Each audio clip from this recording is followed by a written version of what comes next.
नमस्कार दोस्तों, Navodaya coaching centre में आपका हार्दिक स्वागत है। मैं शैलेंद्र कुमार आपको क्लास 9 की एनसीईआरटी बुक विषय इतिहास के बारे में यहाँ दूसरे चैप्टर का अध्ययन करेंगे। दूसरे चैप्टर का नाम है यूरोप में समाजवाद एवं रूसी क्रांति।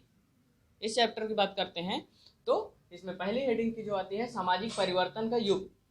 सामाजिक परिवर्तन के युग की बात करते हैं तो आप इसके पहले अध्याय में देखे होंगे कि कैसे फ्रांसीसी की क्रांति होती है और फ्रांसीसी की क्रांति के जो विचार रहते हैं स्वतंत्रता समानता के, वो पूरे यूरोप में धीरे धीरे फैल जाते हैं। और इसके बाद क्या होता है कि ये जो है विचार ही हर जगह जो है क्या है क्रांति के रूप लाते हैं। और ऐसा क्यों होता है? क्योंकि और जो सारे यूरोप में देखते हैं कि जैसे फ्रांस में हुआ था कि वहाँ की जो सत्ता जो है राजा के हाथ में रहती है, इसके बाद जो है वहाँ कुलीन वर्ग और चर्च के पादरियों का जो है बोलबाला रहता है। वहाँ पे जो समाज रहता है तीन स्टेट में बांटा रहता है।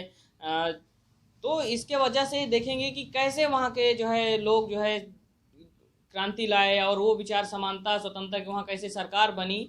ऐसे जो विचार होते हैं वो पूरे यूरोप में फैल जाते हैं और वही जो है बाद में हर जगह जो है क्रांति का रूप बन जाते हैं। और इसके बाद इस चैप्टर में जो है देखेंगे कि यही जो यहीं तक नहीं रुकता कि पूरे यूरोप में ही इसका असर होता है। इसको देखेंगे कि यूरोप के अलावा यहाँ पे जो यूरोप की क्रांति होती है उससे उसके विचारों से सहमत होते हैं और उसके विचारों को मानते हैं। मानने वालों में भारत के भी राजा राम मोहन राय जो हैं वो उन यूरोप के जो है विचार जो रहते हैं, जैसे यूरोप सहमत होता है फ्रांसीसी क्रांति के विचारों से, उसी तरह ये राजा राम मोहन राय भी ये भारत के हैं, वो भी सहमत रहते हैं। डिरोजनी भी सहमत रहता है। और ये देखते हैं कि कैसे उसी समय क्या होता है कि जो उपनिवेश बनाए रहते हैं वहाँ भी कई तरह की घटनाएं घटती हैं, जिसके वजह से वो भी एक क्रांति में अच्छा जो है अपना योगदान दे पाते हैं। कि जो उपनिवेश बनाए रहते हैं वहाँ भी बहुत सारे लोग शोषित रहते हैं। बहुत सारे लोगों को आपको बताए होंगे पहले चैप्टर में कि गुलाम बनाए रहते हैं, उनको दागा जाता है, हथकड़ियाँ बनाए जाते हैं, अफ्रीका से ले जाते थे, त्रिपक्षी वो सब चलता था। तो इस तरह जो क्या होते हैं कि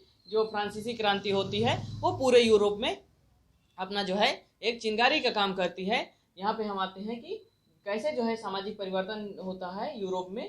तो इसके बाद आते हैं कि इस चैप्टर में जो है पहले शुरुआत में क्या करते हैं, जो राजनीतिक परंपराएं हैं उसका समाज में क्या असर पड़ता है उस पर बात करते हैं। इस चैप्टर में शुरुआत करते हैं उदारवादी, रेडिकल और रूढ़वादी। ये क्या होते हैं? उदारवादी, रूढ़वादी और रेडिकल, ये तीनों चीज, ये जो है तीनों जो विचार हैं, ये विचारधारा है किस तरह जो है राजनीति को जो है प्रभावित करते हैं उसके बारे में बात करते हैं। तो यहाँ देखेंगे कि उदारवादी की बात करते हैं। जो उदारवादी पक्ष था उनकी क्या विचारधारा थी, मतलब कि उदारवादी एक समूह है, एक समूह थे कि जो रेडिकल की विचारधारा को मानते थे, एक समूह था कि ये तीनों समूह जो है अलग अलग जो है विचारधारा से प्रभावित थे, अलग अलग विचार थे। तो पहले जो है उदारवादी की बात करते हैं। उदारवादी क्या थे कि वो ऐसा मानते थे कि सभी धर्मों को बराबर सम्मान देना चाहिए, बराबर मानना चाहिए, मतलब कि किसी के धर्म को ऐसा ना हो कि उपेक्षा करनी चाहिए। तो इसमें जो है इसके तो पक्ष में थे कि धर्म को बराबर होना चाहिए। उसके साथ साथ क्या थे कि न्यायपालिका के उसमें सब लोग को बराबर जो है न्याय मिलना चाहिए, बराबर न्यायपालिका के समझ सब लोग समान होने चाहिए। इस तरह की विचारधारा से कि ये पक्ष में थे कौन? उदारवादी। और इसके साथ साथ क्या थे कि ये दो चीजें तो पक्ष में आप देख लिए कि धर्म को बराबर मान सकते थे, सबको बराबर न्याय मिले, लेकिन उसी के साथ साथ ये क्या मानते थे कि वोट देने का जो अधिकार हो सिर्फ संपत्ति वालों का ही वोट देने का अधिकार हो, सभी का ना हो। तो ये क्या हुआ, ये यहाँ पे देखते हैं कि ये जो है लोकतांत्रिक विचारधारा नहीं, कि ये लोकतांत्रिक नहीं कहा जाएगा इसको। क्यों? क्योंकि वोट देने का सिर्फ अमीर जो रहेंगे, संपत्तिधारी रहेंगे, उन्हीं को जो है अधिकार होगा, इसलिए ये लोकतांत्रिक व्यवस्था नहीं कही जाएगी। ना लोकतांत्रिक व्यवस्था क्या, ये विचारधारा है या समाज के जो वो लोकतांत्रिक नहीं है। दूसरी बात करते हैं रेडिकल की। रेडिकल की बात करेंगे। रेडिकल क्या है, ये जो इसमें का जो है ये लोग सोचते हैं कि जो रेडिकल विचारधारक लोग होते हैं ये सोचते हैं कि ज़्यादा से ज़्यादा जो है जिस समूह के ज़्यादा लोग हैं या बहुमत जिस पक्ष में हो उसके आधार पर, यानी कि जो भी काम हो बहुमत का यानी कि वरीयता दी जाए, उसकी मान्यता दी जाए, बहुमत की जो है ज़्यादा मान हो। और इसके बाद क्या है कि ये चाहते थे कि मताधिकार का जो आंदोलन, ये चाहते थे कि सबको मताधिकार का जो है ये जो अधिकार है मिले, उसके ये लोग समर्थक थे। और देखें कि निजी संपत्ति के विरोधी नहीं थे। कौन?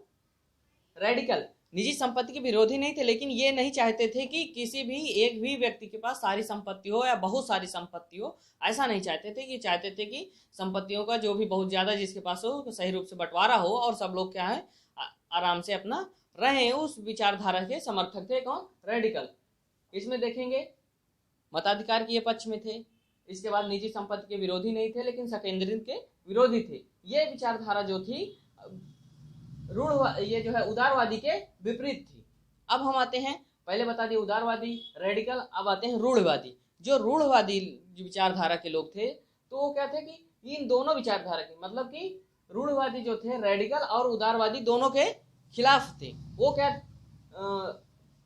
चाहते थे कि जो अतीत की जो चीजें हैं, अतीत के जो नियम कानून हैं, उनका क्या हो कि सम्मान हो, और क्या हो जो बदलाव की प्रक्रिया हो बहुत फास्ट ना हो, बहुत तेजी ना हो। इस वजह से वो जो है दोनों के खिलाफ थे। मतलब कि आप देखेंगे कि यूरोप में 3 तरह की विचारधारा चल रही थी। क्या? एक तो रेडिकल थी, एक उदारवादी थी, एक रूढ़वादी थी। तीनों विचारधारा के अलग अलग मत थे। इसके बाद आते हैं अगली हेडिंग में, यहाँ पे आते हैं कि औद्योगिक समाज और सामाजिक परिवर्तन।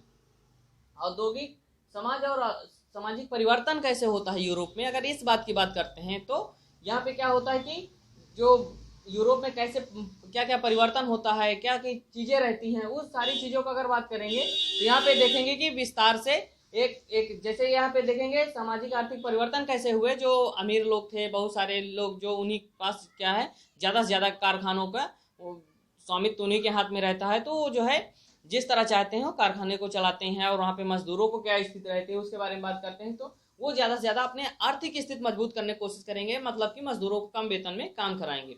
इसी रूप में वो जो क्या करते हैं कि जो यहाँ जो है औद्योगिक क्रांति जब आती है, तो औद्योगिक क्रांति की बात करते हैं तो यहाँ पे नए क्या है, जब औद्योगिक क्रांति आती है यूरोप में तो धीरे धीरे क्या होता है कि जो नए नए शहर बसने लगते हैं, और जो है बहुत सारे जो है शहर बसने के साथ साथ जब उद्योग लगते हैं तो शहर जो है नए नए शहर बनते हैं, उनका विकास होता है। बहुत सारे लोग गांव से शहर की ओर पलायन करते हैं, बहुत सारे लोग उसमें काम करने लगते हैं। उनकी जो है जब शहर के बहुत ज़्यादा लोग हो जाएंगे तो उसमें जो है सफाई और तरह की बहुत सारी समस्याएं भी आ जाती हैं कि उनको भी जिम्मेदारी होना वो जो है उठाना पड़ता है। इसके बाद देखेंगे कि नए शहर के निर्माण साथ नए नए उद्योग लगे, और जो है रेलवे की जो है शुरुआत बहुत तेजी से होती है कि रेलवे को ज़्यादा से ज़्यादा विस्तार किया जा सके। इसके बाद देखेंगे जब कारखाने यहाँ यूरोप में औद्योगिक जो समाज होता है, परिवर्तन जब इकट्ठा आता है, यानी उद्योगों का ज़्यादा से ज़्यादा शुरुआत हो जाती है, तो यहाँ पे एक चीज़ और सबसे बड़ी गंभीर समस्या बनती है कि बहुत सारे लोग जो बेरोजगार होते हैं, बहुत सारे लोगों को जो काम नहीं मिलता, वो सारे उद्योगों में भर जाते हैं। मतलब बहुत सारे पुरुष, औरतें और बच्चों को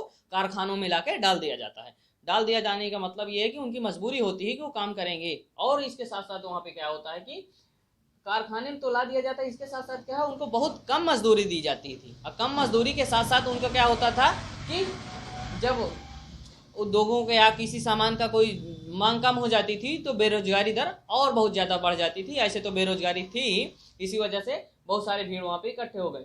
और इसके बाद देखेंगे उदारवादी और रेडिकल जो थे, जितने वहाँ पे कारखाने थे, जो उदारवादी और रेडिकल समूह के लोग थे, ये लोग जो है इन्हीं लोगों के ज़्यादा कारखाने थे। ये लोग संपत्ति वाले थे और इन्हीं जो लोगों के ज़्यादा से ज़्यादा कारखाने थे, मतलब संपत्ति के मामले में, धन के मामले में धनी थे। और देखेंगे कि ये लोग ऐसा सोच रहे थे कि जो मजदूर वर्ग है इनका ऐसा कुछ सिस्टम हो कि ज़्यादा से ज़्यादा, कहने का मतलब कि मजदूर पढ़े लिखे होंगे और मजदूर सही से स्वस्थ रहें, इस चीज़ का हल ढूंढने में ये लोग व्यस्त है। मतलब रेडिकल और उदारवादी क्यों? क्योंकि जब मजदूर स्वस्थ होंगे और उनका जो है पढ़े लिखे होंगे तो उनका ज़्यादा से ज़्यादा उपयोग हो सकेगा और अपना उद्योगों को जो है ज़्यादा से ज़्यादा वृद्धि हो सकेगा और अच्छा उत्पादन हो सकेगा। इसके मामले में ये भी हल ढूंढ रहे थे, मतलब इसको भी खोज रहे थे। और ये दोनों के जब ये लोग दोनों लोग यानी कि कौन कौन से, अभी बात बताएं कि जो उदारवादी हैं और रेडिकल, इन दोनों लोगों की यानी कि ज़्यादा से ज़्यादा जब इन्हीं लोगों के ज़्यादा कारखाने थे तो ये लोग मजदूरों को इन्हीं के यहाँ जब काम करते थे, बहुत सारे मजदूर जो है इन्हीं के इर्द गिर्द की विचारधाराओं में घूमते रहते थे, मतलब इन्हीं के यहाँ काम करते थे, तो वैसे स्वाभाविक सी बात है इनसे प्रभावित होंगे, तो वो उन्हीं के इर्द गिर्द गोलबंद हो गए। इसके बाद हम बात करते हैं कि यहाँ पे क्या है, ये लोग चाहते थे कि यहाँ जो है जन्म के आधार पे जो विशेषाधिकार हैं नहीं होना चाहिए। आपको पहले बता दिए उदारवादी और जो है रेडिकल जो है जन्म के आधार पे ये जो अधिकार देने वाले हैं तो उसके पक्ष में नहीं थे। लेकिन जो यूरोप में जो है देखेंगे कि यूरोप में जब 1815 में सरकार बनती है तो उसका क्या होता है कि फ्रांस, जर्मनी और रूस और में क्या होता है क्रांतिकारी जो विचारधारा पैदा कर देती है, उससे बहुत सारी चीजें चेंज होती हैं। और ये होता है, ये लोग क्या मानने लगते हैं कि 1815 में जो इटली के जो राष्ट्रवादी हैं तो उसके क्या है राजा के खिलाफ जो साजिश रची गई थी उसके बारे में सोच सोच के क्रांतिकारी जो है बहुत क्या होते हैं, जो है उसी के विचारधारा के अनुसार वो चलना चाहते हैं और वो खुद सत्ता परिवर्तन जो है करना चाहते हैं, जो क्रांतिकारी लोग रहते हैं। और उस समय एक चीज़ और होती है कि जो गेसेप्पे मेज़नी रहते हैं और राष्ट्रवादी जो है ये क्या करते हैं कि इटली में इनका जो विचार फैला था उसी क्या होता है कि राष्ट्रवादी जो गेसेप मेज़नी है, इनकी जो विचारधारा होती है, इनकी जो रचनाएं होती हैं,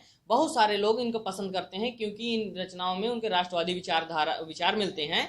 उसको जो है भारत सहित दुनिया भर की जो है राजाराम जो है भारत सहित दुनिया भर की जो लोग होते हैं वो इनको पसंद करते हैं और पढ़ते हैं इनकी रचनाओं को। मतलब जो राष्ट्रवादी होते हैं, राष्ट्रवादी भावना उससे पैदा होती हैं, उस तरह की वो रचनाएं रचते हैं।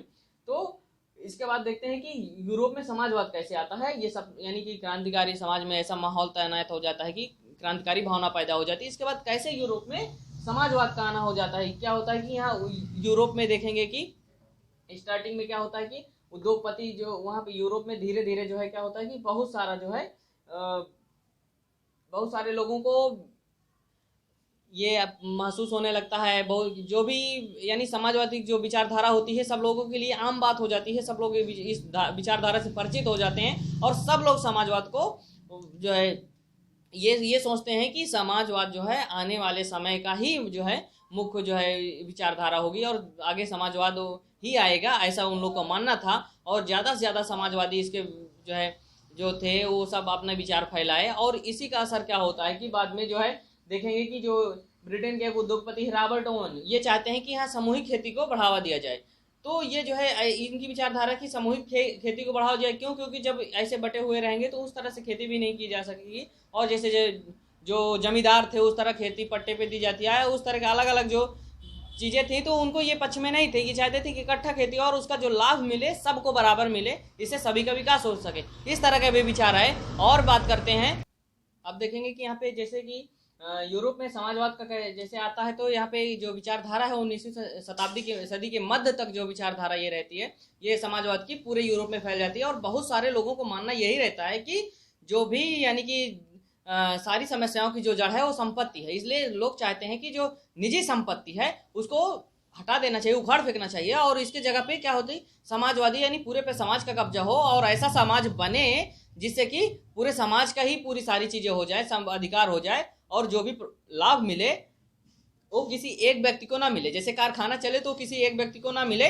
वो सभी लोगों को उसका जो प्रॉफिट हो सब लोग को बराबर मिले, ना कि किसी एक आदमी का जो है मजदूरों को कम मजदूरी देकर ज़्यादा से ज़्यादा प्रॉफिट पाया जाए उसको एक ही व्यक्ति ले ले। ऐसे विचार नहीं थे। तो इसलिए ये जो है ज़्यादा से ज़्यादा क्या चाहते थे कि वो यूरोप में जो समाजवादी विचारधारा थी बहुत ज़्यादा जो है प्रसारित हो जाती है, बहुत सारे लोग सहमत हो जाते हैं। एक उदाहरण और देख लेते हैं। अभी बताएं कि जैसे कि लुई फ्रांस में देखेंगे कि लुई ब्रांक जो थे वो सामूहिक उद्यमों को जो है बढ़ावा देना चाहते हैं। क्योंकि सामूहिक उद्यम क्या होते हैं, जो मतलब कि अगर कोई पर्सनल अपना उद्योग धंधा शुरू करेगा तो ज़्यादा से ज़्यादा उसमें उसका टारगेट रहेगा लाभ कमाना। ऐसा नहीं रहेगा कि उसके लाभ को सारे लोगों में बांटा जाए, ऐसा वो नहीं विचारधारा हो, वो विचार रहेंगे। तो ये इस तरह का हम देखते हैं कि जो कार्ल मार्क्स हैं और फ्रेडरिक एंगल्स हैं, कौन कौन से, कार्ल मार्क्स और फ्रेडरिक एंगल्स जो होते हैं ये अपने अपने नए तर्क देते हैं। और इनके नए तर्क ऐसे होते हैं कि जो भी इनके जो समाजवाद की जो विचारधारा होती है ये जो है बाद में साम्यवादी जो सरकार बनती है तो इन्हीं की विचारधारा के आधार पर बनती है। क्योंकि ये विचार ऐसे देते हैं कि जो भी सरकार बने उसमें पूरा जनता का यानी सब लोगों को समान हो, सभी को बराबर अधिकार मिले और सभी को बराबर लाभ मिले।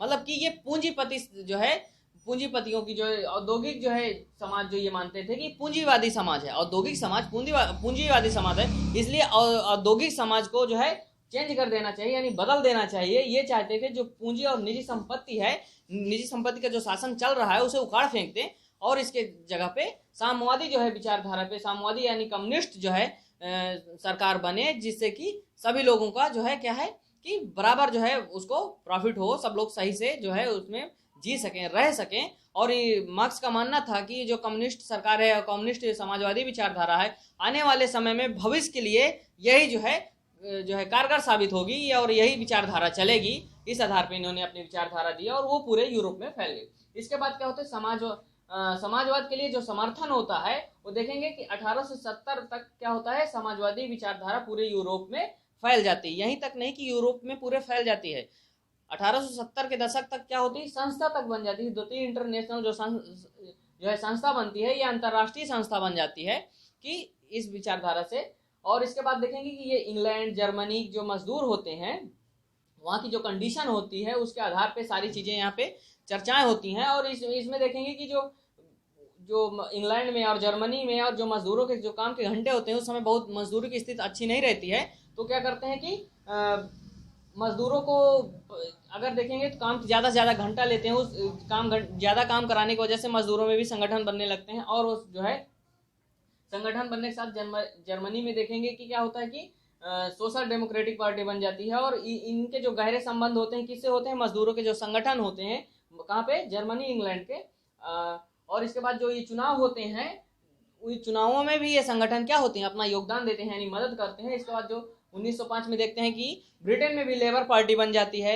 और इसके बाद फ्रांस में देखेंगे सोशलिस्ट पार्टी बन जाती है। मतलब कि हर जगह जो है मजदूरों का एक जो है जो पीड़ित वर्ग रहता है उसके संगठन बनने लगते हैं। और बात करते हैं 1914 में जो ये अपने अपने प्रतिनिधि चुनते हैं, अपने संगठन बनाते हैं। एक चीज़ यहाँ पे और होता है कि अपने जो है प्रतिनिधि इनके राजनीति में भाग लेते हैं और वो जीतते भी हैं, लेकिन क्या होता है कि जो सरकार पे जो कब्जा होता है वो रूढ़वादी, रेडिकल और उदारवादी विचारधारा लोगों का ही कब्जा रहता है।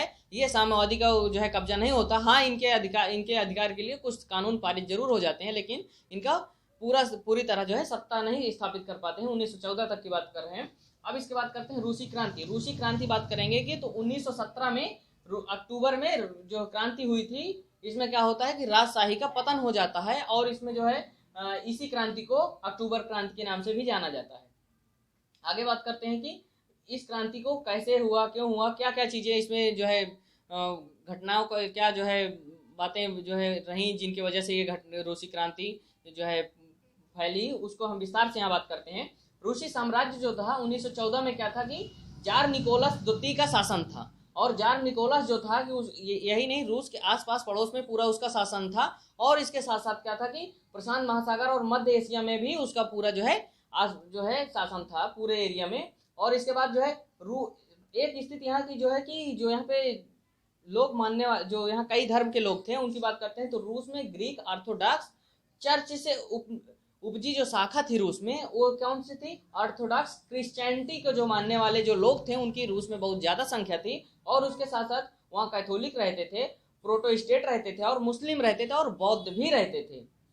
इसके साथ बात करते हैं कि वहाँ की जो अर्थव्यवस्था का जो समाज था वो कैसे था, उस समाज की बात करेंगे तो मतलब कि वहाँ पे देखेंगे कई तरह के लोग रहते थे। जो रूसी समाज था किसी एक उसमें नहीं था। और बात करते हैं कि जो अर्थव्यवस्था थी वो 20वीं सदी तक क्या थी, रूस में जो 85% जो जनसंख्या थी वो जो है खेती पर जो है निर्भर थी, यानी खेती करती थी। और रूस जो है उस समय जो है अनाज का बहुत बड़ा निर्यातक था। और एक बात यहाँ पे और है कि जो फ्रांस में और जर्मनी की तुलना करते हैं वहाँ पे 40 से 50% ही लोग खेती पर डिपेंड थे। रूस की बात करते हैं, यहाँ पे उद्योग कम थे। और यहाँ जो मुख्यतः जो उद्योग लगे थे वो सेंट पीटर्सबर्ग और मॉस्को में ज़्यादातर ये फेमस है उस समय। और 1890 के दशक में जो ये सब ज़्यादा से ज़्यादा कारखाने लगे और शुरू हो गए।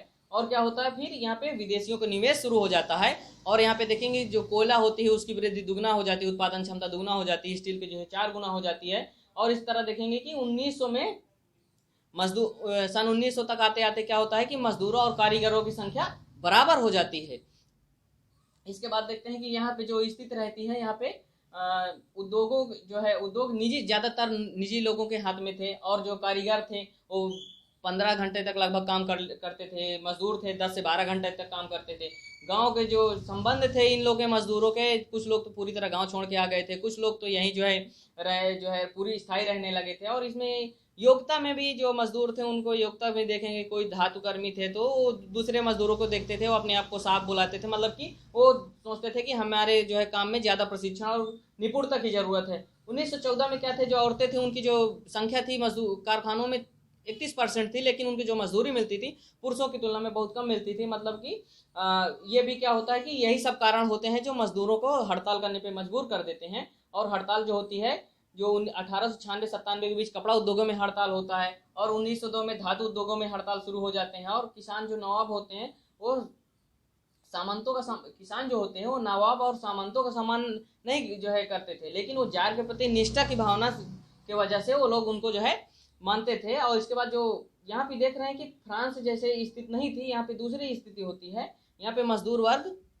थोड़ा धार्मिक लोग थे, तो यहाँ पे दूसरी स्थिति होती है। यहाँ पे जो नवाब को बचाने के लिए यहाँ पे ब्रिटेनी के किसान जो होते हैं लड़ाइयाँ लड़ते हैं, लेकिन यहाँ पे और स्थिति आती है कि यहाँ पे चाहते हैं कि जमीन जो है किसानों में बांट दी जाए। यहाँ तो यानी कि दो तरह की बातें होती हैं, एक तरफ तो जो है जमीन भी चाहते हैं, एक तरफ यहाँ पे जो है कुछ जो है जमीनों को लगान चुकाते भी नहीं है। और यहाँ पे एक समय आ जाता है कि 1902 में दक्षिणी रूस में बहुत ज़्यादा जमींदारों की हत्या होने लगती है, और 1905 तक तो पूरे रूस में जो है हत्याएं होने लगती हैं जमींदारों की।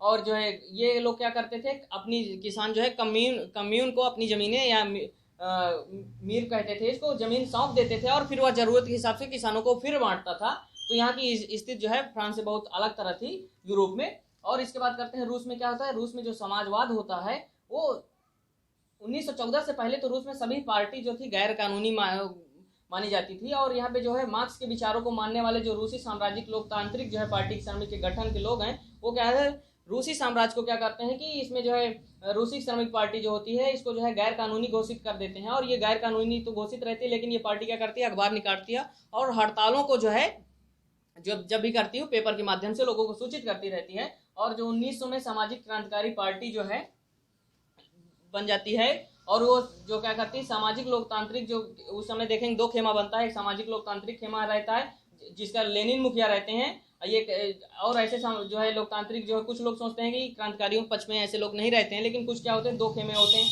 एक लेनिन है उसमें प्रमुख होते हैं। ये क्या करते हैं, यहाँ ये कहते हैं कि समाज जो है अमीरों और गरीबों में बटा है, जिसके वजह से किसान एक नहीं होते हैं। कहते हैं कुछ गरीब है कुछ अमीर हैं, और कुछ क्या है पूंजीपति हैं जो किसान दूसरों से मजदूरी पे नौकर रख के खेती कर लेते हैं, इसलिए इनमें एकता नहीं है। और ये जो क्या करते हैं कि इन लोगों में जो गहरे मतभेद हैं इस वजह से ये एक नहीं हो रहे थे। दूसरी पार्टी मानती है कि सदस्यों को पूरी शक्ति बांट देनी चाहिए, और लेकिन लेनिन मानते हैं कि सत्ता जो है नियंत्रित होनी चाहिए और ज़्यादा वो नहीं होनी चाहिए। इस वजह से ये अलग जो है इसमें उथाल पुथाल होता है। यही कारण सब बनता है कि यूरोप में जो है क्या होता है कि एक क्रांति आ जाती है। अगली हम बात करेंगे उथल पुथल के समय 1905 के अगले जो है पार्ट में। उम्मीद करते हैं हमारी वीडियो तो आपको समझ में आ गई होगी। आशा करते हैं कि हमारी वीडियो अच्छी लगी होगी। प्लीज़ हमारे चैनल सब्सक्राइब करिए, लाइक करिए एंड शेयर करिए। Thank you.